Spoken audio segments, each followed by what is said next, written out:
ولقد أنزلنا إليكم آيات مبينات ومثلا من الذين خلوا من قبلكم وموعظة للمتقين. الله نور السماوات والأرض، مثل نوره كمشكاة فيها مصباح، المصباح في زجاجة، الزجاجة كأنها كوكب دري يوقد من شجرة مباركة زيتونة لا شرقية ولا غربية، يكاد زيتها يضيء ولو لم تمسسه نار، نور على نور، يهدي الله لنوره من يشاء ويضرب الله الأمثال للناس والله بكل شيء عليم. في بيوت أذن الله أن ترفع ويذكر فيها اسمه يسبح له فيها بالغدو والآصال رجال لا تلهيهم تجارة ولا بيع عن ذكر الله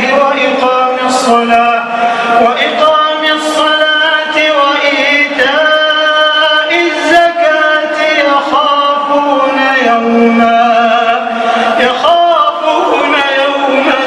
تتقلب فيه القلوب والأبصار ليجزيهم الله أحسن ما عملوا ويزيدهم من فضله والله يرزق من يشاء بغير حساب. يوم نحشر المتقين إلى الرحمن وفدا ونسوق المجرمين إلى جهنم وردا لا يملكون الشفاعة إلا من اتخذ عند الرحمن عهدا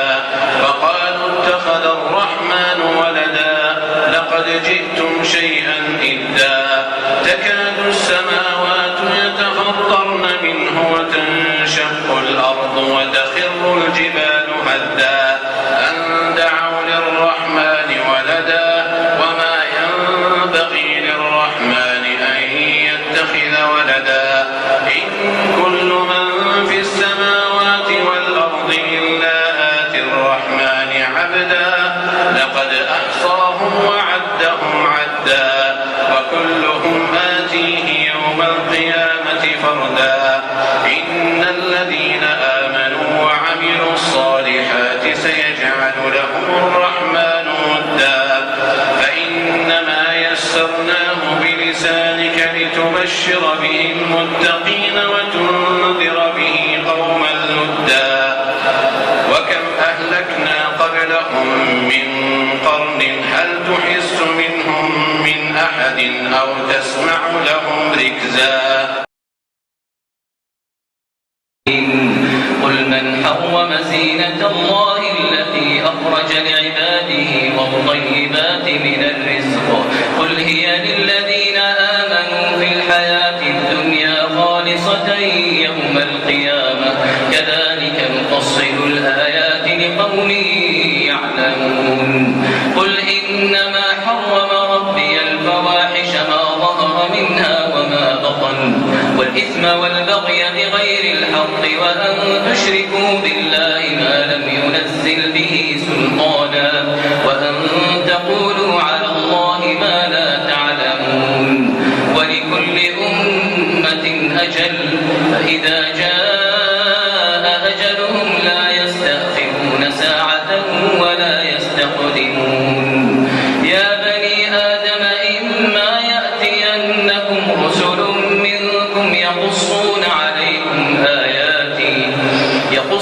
عليكم آياتي فمن اتقى وأصلح فلا خوف عليهم ولا هم يحزنون. والذين كذبوا بآياتنا واستكبروا عنها أولئك أصحاب النار هم فيها خالدون.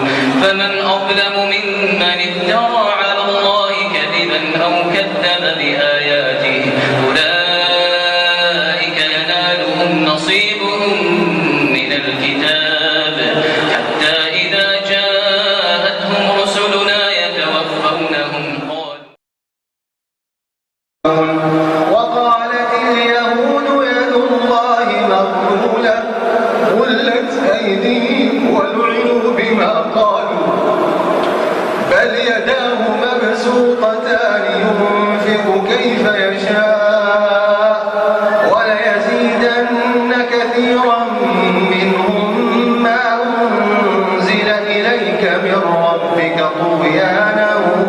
وكفرا وألقينا بينهم العداوة والبغضاء إلى يوم القيامة كلما أوقدوا نارا للحرب أطفاها الله ويسعون في الأرض فسادا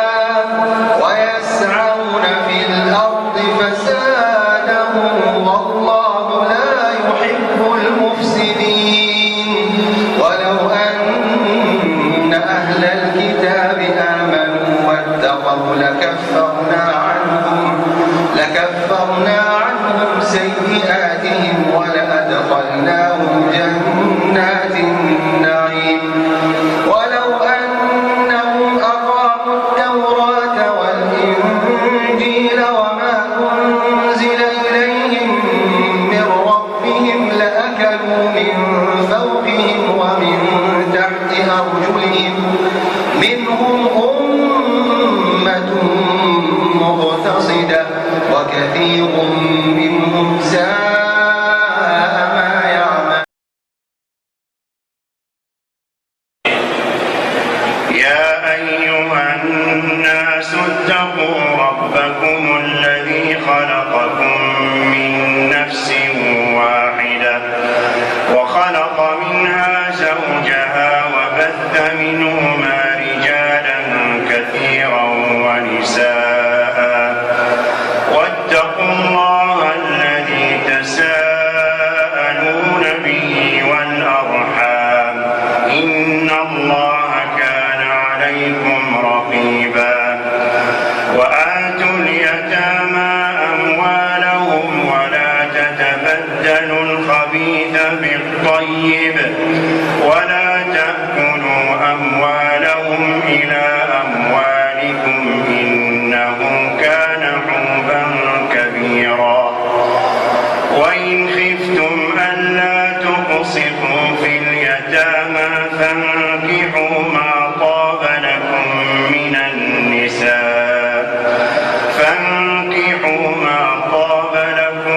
من النساء مثنى وثلاث ورباع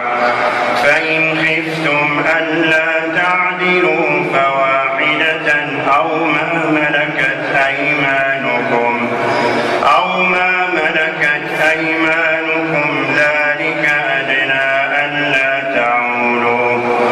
وآتوا النساء صدقاتهن نحلة فإن طبن لكم عن شيء منه نفسا فكلوه هنيئا مريئا ولا تؤتوا السفهاء أموالكم التي جعل الله